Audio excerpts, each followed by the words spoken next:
கல்வியை சேவையாக செய்கிறோம் என்று சொல்லக்கூடிய நீங்கள், அரசு நிர்ணயித்த கட்டணத்தில் எங்களால் இந்த பள்ளியை இயக்க முடியாது என்று சொல்லக்கூடிய நீங்கள், இந்த பள்ளியை நாங்கள் அரசாங்கத்திடம் ஒப்படைத்துக்கிறோம், அரசாங்கமே செய்யட்டும் என்று சொல்லுவதற்கு ஏன் தயங்குகிறீர்கள்? இந்தியாவை வல்லரசாக்க நாங்க மாணவர்களை உருவாக்குறோம் அப்படின்னு இவங்க சொல்றாங்க.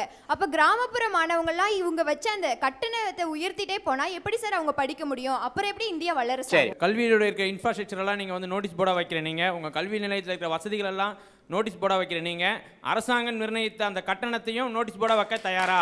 சரி, 25% தனியார் பள்ளிகளுக்கு பொருளாதாரத்தில் அடிப்படையில் பின்தங்கி இருக்கிற மக்களுக்கு கொடுக்க வேண்டும் என்பது நியதி. அதை கொடுக்க மறுக்கின்றார்கள் தனியார் பள்ளி. ஏன் என்பது. சரி, இப்போ இவங்க கேட்ட கேள்விக்கு நீங்க எதுக்கு பதில் சொல்ல விரும்புறீங்க?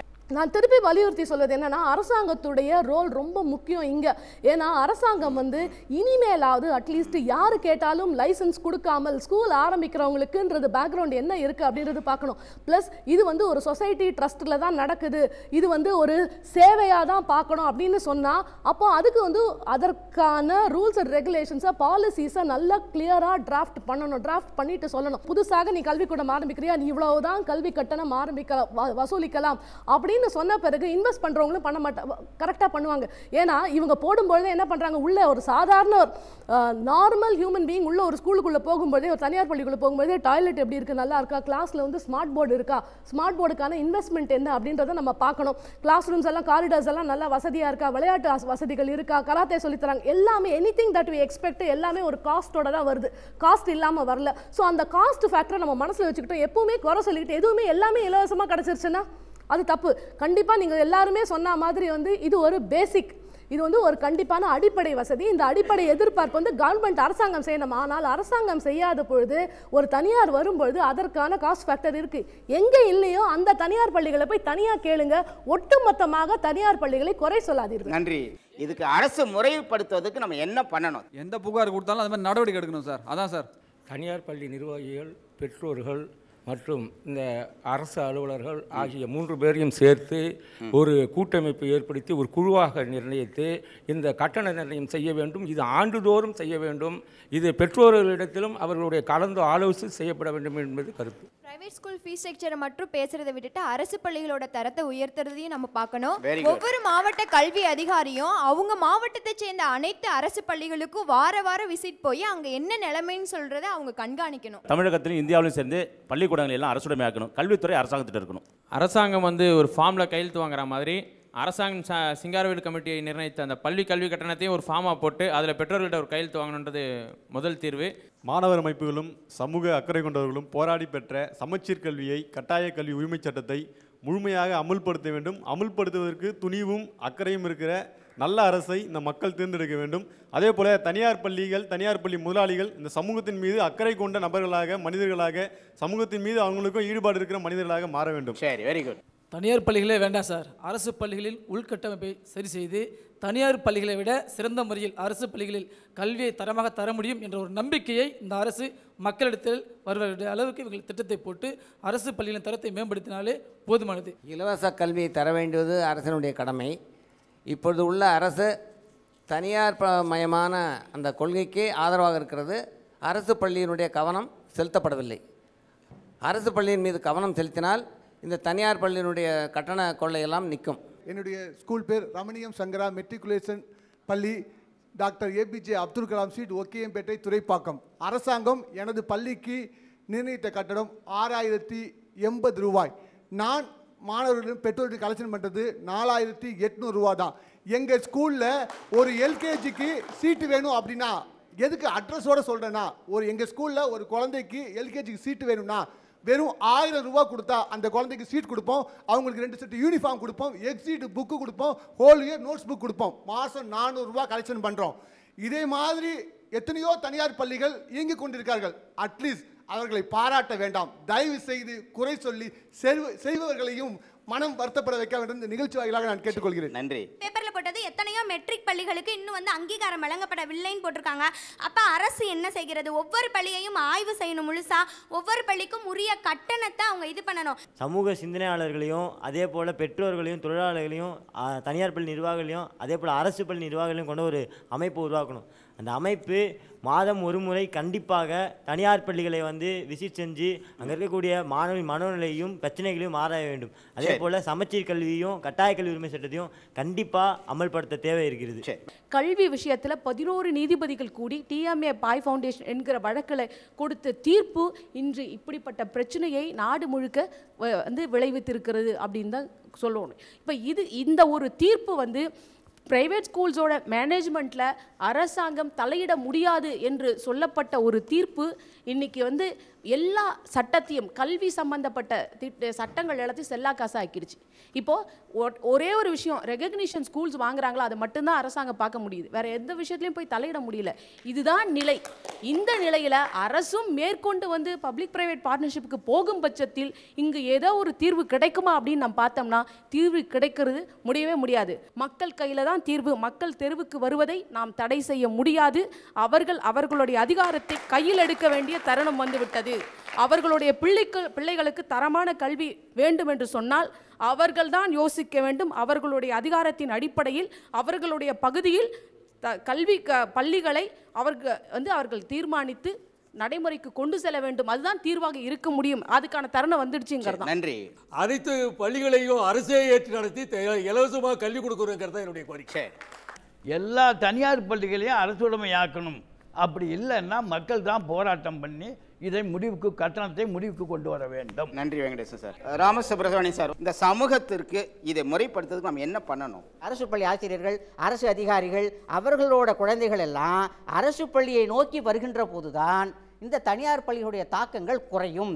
அது வரைக்கும் இது தொடரும். சரி, நன்றி. சரி சார், அரசுகிட்ட நீங்க எதிர்பார்க்கறது என்ன? நர்சரி பள்ளி அருமையாக கேட்டார் நண்பர் ஒருத்தர், உங்க பள்ளியில் நீங்க என்ன பண்றீங்கன்னு சொல்லிட்டு.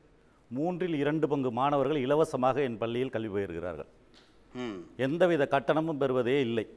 குறிப்பாக கிராமப்புற பகுதியில் உள்ள +2 படிக்கின்ற மாணவர்கள் 200 பேருக்கு 1 பைசா கூட வாங்காமல் இலவசமாக கல்வி கொடுத்து கொண்டிருக்கின்றோம். எதுவுமே வாங்குவதில்லை. இப்போ இந்த தொலைக்காட்சி வாயிலாக எங்கே வேண்டுமானாலும் கேட்டுக்கொள்ளலாம்.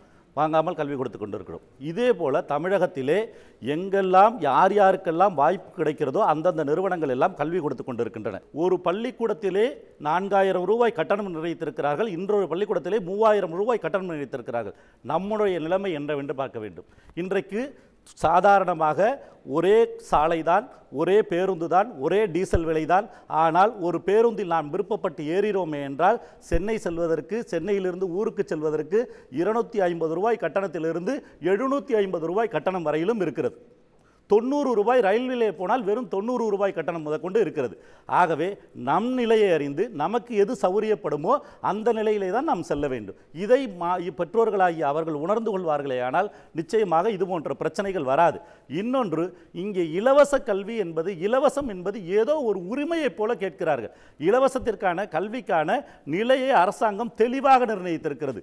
அதாவது அவர்களுடைய சமூக சூழ்நிலையிலே மிக மிக பின்தங்கியவர்களாக இருக்கும் பொழுது, அவர்களுக்கு ஆதரவற்ற நிலையில் இருக்கும் பொழுது, வருமானமே இல்லாதவர்களுக்கான நிலை இருக்கும் பொழுது, அந்த குழந்தை ஒரு பள்ளியிலே, உயர் பள்ளியிலே படிக்க வேண்டும் என்ற ஆசை கொள்ளும் பொழுது அந்த ஆசையை நிறைவேற்றி வைக்கிறது இந்த அரசாங்கம். அதற்காக இந்த தனியார் பள்ளிகளிலே பேசி, ஐயா இந்த குழந்தை ஆசைப்படுகிறது உங்கள் பள்ளியிலே படிக்க, நான் கல்வி கட்டணத்தை தந்து விடுகிறேன், நீங்கள் இந்த குழந்தைகளுக்கு கல்வி கொடுங்கள், மீதி உள்ளதை புத்தக கட்டணங்களை, சீருட கட்டணங்களை நீங்கள் கொஞ்சம் அந்த குழந்தைகளிடமிருந்து அனுசரணையாக வாங்கிக் கொள்ளுங்கள் என்று சொல்கிறார்கள்.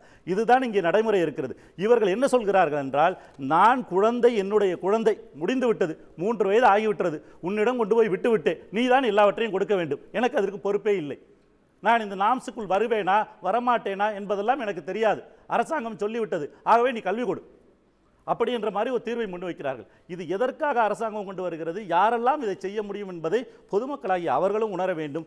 8 மணி நேரம் தனியார் பள்ளியை நம்பி அந்த குழந்தையை ஒப்படைக்கிறார்கள் என்றால் எவ்வளவு தாயுள்ளத்தோடும் எவ்வளவு தந்தை உள்ளத்தோடும் அந்த குழந்தையை நாங்கள் பார்த்து கொள்கிறோம். அந்த நம்பிக்கை இருப்பதனால்தான் எங்களிடத்திலே 2 கோடி பெற்றோர்கள் இன்றைக்கு எங்களை நம்பி இருக்கிறார்கள் என்பது நிதர்சனமான உண்மை. அத்தகைய பெற்றோர்களாகிய நீங்களும் அதில் ஒருவராக இருங்கள் என்று உங்களை கேட்டுக்கொள்கிறோம். சரி, நன்றி. முறைப்படுத்துறதுக்கு என்ன பண்ணணும் மேடம், சொல்லுங்க. முறைப்படுத்துறதுக்கு அரசாங்கம் முதல்ல வந்து ஒரு உரிய முயற்சிகளை எடுக்கணும். எல்லாருமே சொன்ன மாதிரி வந்து இது வந்து நம்ம அகாடமிக் இயர் பிகினிங் ஆரம்பிக்கிறதுக்கு முன்னாடி டிஸ்கஸ் பண்ணாம it has to be decided much before academic year. Through out the year நம்ம ப்ராசஸ் பார்த்துக்கிட்டு ஸோ ஜூன் மாதம் இதுதான் நடக்க போகுது அப்படின்றத வந்து ஒரு மார்ச் மாதமே ஒரு அறிவிப்பு வந்துருச்சுன்னா கண்டிப்பாக எல்லா பள்ளிகளுமே வந்து அந்த வரைமுறைக்குள்ளே வந்துருவாங்க. அடுத்தது ஃபீஸ் இவ்வளவுதான் வாங்கணும், அந்த ஃபீஸ் முறையான ஃபீஸ் வாங்காத ஸ்கூலுக்கு என்ன நடவடிக்கைன்னும் பொழுது அந்த நடவடிக்கை ஒரே மாதிரியாக அனைத்து பள்ளிகள் மேலேயும் அரசாங்கம் எடுக்கணும். அப்படி எடுத்தால் மட்டும்தான் தவறு செய்கிற பள்ளிகள் கூட முழித்துக் கொள்ளும். அடுத்தது இந்த நேரத்தில் வந்து தனியார் பள்ளிகளுக்கான வேண்டுகோள். இவ்வளவு குற்றச்சாட்டுகளை நம்ம மேலே வச்சிருக்காங்க, தனியார் மக்கள் வச்சிருக்காங்க, தனியார் பள்ளிகள் மேலே நம்பிக்கையே இல்லாத ஒரு தோற்றம் இருக்கிறது. ஸோ கல்வியாளர்கள், நம்ம அனைவருமே கல்வியாளர்கள், ஸோ கல்வி கொடுக்கும் முக்கியமான ஒரு பணியில் வச்சிருக்கோம். ஸோ எல்லா தனியார் பள்ளி தாளாளர்களுக்கும் இந்த நிகழ்ச்சி மூலமாக நான் ஒரு பெரிய வேண்டுகோள் வைக்கிறேன். இந்த மாதிரி பனிஷ்மெண்ட் பண்ணுறது, தனியார் ஒதுக்கி வைக்கிறது, தனியாக பாடம் நடத்துறது, இந்த மாதிரி ஒரு கீழ்த்தரமான செயல்களில் ஈடுபட வேண்டாம் அப்படின்னு கண்டிப்பாக ஒரு வேண்டுகோள் வைக்கிறேன். அரசு பள்ளிகளா அல்லது தனியார் பள்ளிகளா என்பதே விவாதம் அல்ல. இது வந்து எப்படி வரதட்சணை சட்டம் இருக்கிறது, ஆனாலும் இன்னும் என் பொண்ணுக்கு நான் நல்லா செய்வேன், அதனால் நானே காசை கொடுப்பேன் என்று விரும்பி கொடுக்கக்கூடிய அந்த மனநிலை தான் இன்று பெற்றோர்களுக்கு, தனியார் பள்ளிகளுக்கு என் பையன் நல்லா படிக்கணும் அதனால் நான் நிறைய காசு கொடுப்பேன் என்ற பெற்றோர்களுடைய மனநிலையில் என்றைக்கு மாற்றம் வருகிறதோ அப்போ தான் இந்த தனியார் கல்வி கட்டணங்கள் என்பது முறைப்படுத்தப்படும் என்பது ஒன்று. அதே மாதிரி உங்களுடைய மனநிலையில் சில இது இருக்குது. எல்லாம் அரசு பள்ளியில் தரமான கல்வியில் என்ன, அப்துல் கலாம் படித்தது அரசு பள்ளி என்பதை ஞாபகம் வைத்துக் கொள்ளுங்கள். இன்றைக்கும் தரமான அரசு பள்ளிகள் நிறைய மாவட்டங்கள் இருக்குது. அதில் முதல் மாணவர்கள் வாங்கக்கூடியவர்களும் இருக்கின்றார்கள். ஆகவே அதை மாற்றுங்க. ஈரோட்டில் ஒரு கலெக்டர் தன்னுடைய பிள்ளையை அரசு பள்ளியில் போய் சேர்த்துருக்காரு. நம்ம சான்றுகள் இருக்கிறது. ஆகவே நிறைய விஷயங்கள் இருக்கின்ற போது ஒரு குறிப்பிட்ட சின்ன சின்ன விஷயத்தில் மட்டுமே வைத்துக்கொண்டு பார்க்காதீர்கள். பள்ளி நடத்துகிறவர்களுக்கு எவ்வளோ பெரிய பொறுப்பு இருக்கிறது என்பதை நீங்கள் உணர வேண்டும். ஆனால் ஒரே ஒரு விஷயத்தை அரசு செய்ய வேண்டும். இவங்க ஒரு இந்த வசதிகள் எங்களுக்கு இருக்கிறது என்று சொல்லுகிறார்கள், ஆனால் அரசு அதை முழுமையாக ஆராய வேண்டும். மிக அழகாக சொன்னாங்க, ஒரு 30 செகண்டில் அதுக்கு அப்ரூவல் போட்டு கொடுத்துறாங்கன்னு. என்றைக்கு ஆராய்ந்து இந்த வசதிகள்லாம் இருக்கிறது, இவ்வளவு செலவு செய்திருக்காங்க அப்படின்னு அவர்கள் ஒரு நிர்ணயித்த கட்டணம் அதிகமாக இருந்தால் அதை நாம் ஒப்புக்கொள்ளலாம். ஏன்னா இந்த வசதிகள் கொடுக்கிறார்கள், அந்த வசதி கொடுக்கின்ற அளவுக்கு பெற்றோர்களிடம் பணம் இருக்கிறது. ஆகவே அந்த மனநிலையை நம்ம வளர்த்துக்கொள்ள வேண்டும். கல்வியினுடைய தரத்தை உயர்த்துவதற்காக நம்ம பாடுபடணும். அப்துல் ரஹ்மான் மிக அழகாக சொல்வார், புத்தகங்களே புத்தகங்களே குழந்தைகளை கிழித்து விடாதீர்கள் என்று சொல்வார்.